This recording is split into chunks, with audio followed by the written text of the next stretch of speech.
C'est l'autre réserve de biodiversité en Afrique, l'une des principales au monde. Madagascar abrite le long de ses 5000 km de côte et dans ses terres 85% d'espèces endémiques, 5% de la biodiversité mondiale.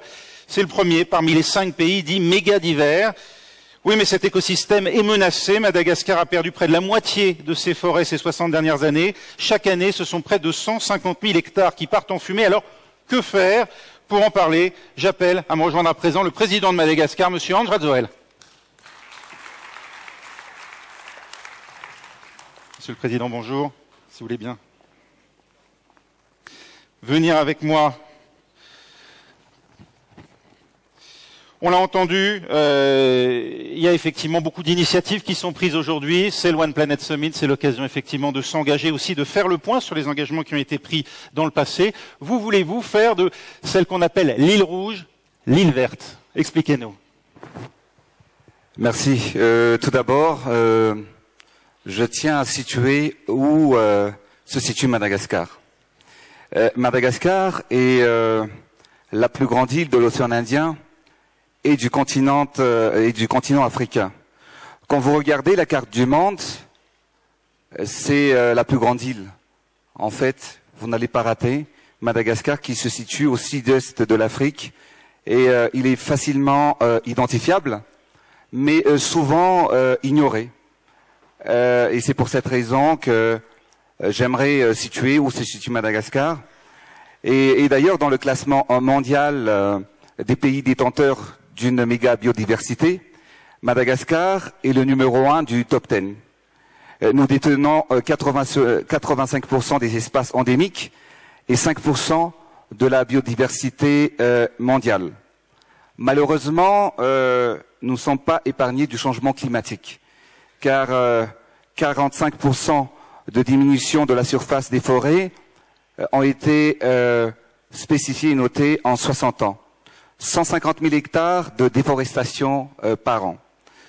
Pour ce faire, dès le début de mon mandat, c'est-à-dire il y a 1 mois et demi de cela, j'ai adopté des mesures fortes pour initier une grande campagne de reboisement national. L'objectif est de reboiser une surface de 40 à 80 000 hectares par an, avec un minimum de 40 à 80 millions d'arbres chaque année. Pour ce faire, nous allons mobiliser tous les citoyens pour mener une action collective de reforestation. Chaque Malagas devra donc désormais planter au minimum 5 arbres par an. L'État leur offrira gratuitement ces plants grâce à des pépinières que nous allons établir dans les 22 régions. Si on appelait Madagascar l'île rouge, désormais, elle sera l'île verte grâce à notre plan national de reforestation.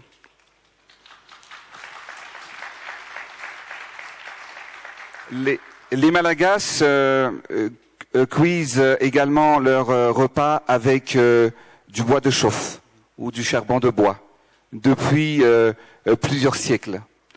C'est pour cette raison que nous allons promouvoir l'utilisation des réchauds à travers l'éthanol dans les ménages. Donc notre objectif, c'est de fournir entre 200 000 réchauds chaque année. Si on fait le calcul, chaque famille est en train de détruire un hectare de forêt chaque année. Donc, si on arrive à distribuer 1 million de réchauds pendant ces 5 prochaines années, ça veut dire que nous allons protéger 1 million d'hectares de forêt chaque année à Madagascar. Voilà une annonce, une manière très concrète, effectivement, d'aider à la lutte pour la reforestation. C'est dire aussi que vous souscrivez à l'appel lancé par le président Kenyatta en ouverture de ce One Planet Summit.